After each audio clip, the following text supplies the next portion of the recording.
यहाँहरू सम्पूर्णमा नमस्कार। आज फेरि म यो पिस्कर हत्याकाण्डको बारेमा विस्तृत विवरण यहाँहरू समक्ष प्रस्तुत गर्न गइरहेको छु। तत्कालीन पञ्चायती व्यवस्थाको विरुद्धमा देशव्यापी अभियान चल्दै थियो। यस अभियानमा सिन्धुपाल्चोकको पिस्कर पनि अछुतो रहेन।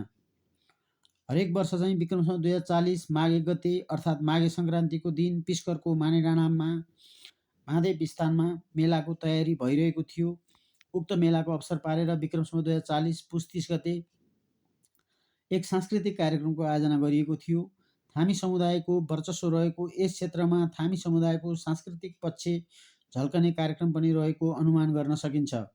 पञ्चायती व्यवस्थाका विद्रोही समूहहरूले माघे सङ्क्रान्तिको जात्रालाई सही उपयोग गर्ने योजना बनाई उक्त जात्राको समयमा भव्य जनवादी सांस्कृतिक कार्यक्रम मार्फत जनताहरूमा चेतना फैलाउने अभियानलाई सफल पार्न कम्युनिस्ट नेता अमृत बोहरा र माधव पौडेल पिस्कर आइपुगेका थिए।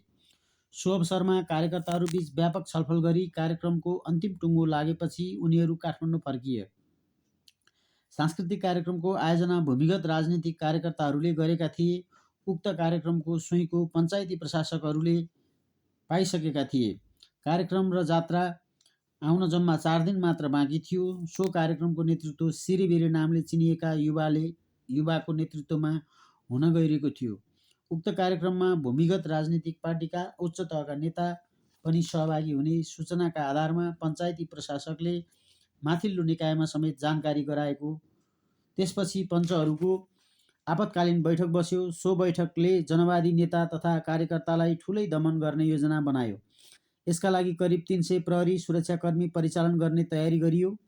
विक्रम सम्वत 2040 माघ 1 गते माघे सङ्क्रान्तिको दिन स्थानीय महादेव स्थान जात्राको लागि वरिपरि गाउँ बस्तीहरूबाट अघिल्लो दिन पुस 30 गतेदेखि नै मानिसहरू भेला हुन थालेका थिए। बिस्तारै बजार भरिभराउ भयो। भव्य तरिकाले कार्यक्रम चल्दै थियो। कार्यक्रममा गीत, कविता, नाटक, प्रहसन, झाँकी भइरहेको थियो। सोही अवसरमा भूमिगत राजनीतिक कार्यकर्ताहरूले पनि आफ्नो जनवादी प्रदर्शन गरिरहेका थिए।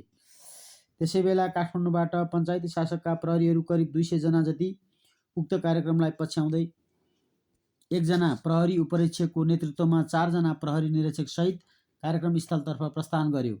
दाबीखोला भन्ने ठाउँबाट घेरा हाल्दै करिब 9 बजेको समयमा प्रहरीहरू कार्यक्रम स्थल प्रवेश गरे र चारैतिर घेरा हाली तयारी अवस्थामा बसे। मध्यरात बितिसक्दा पनि मानिसहरूको भिड उत्तिकै थियो।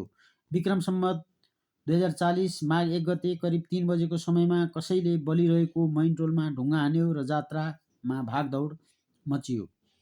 दोहोरो झडप भयो। त्यसै भिडन्तमा प्रहरीले अन्धाधुन्दा गोली पड्काउन थाल्यो।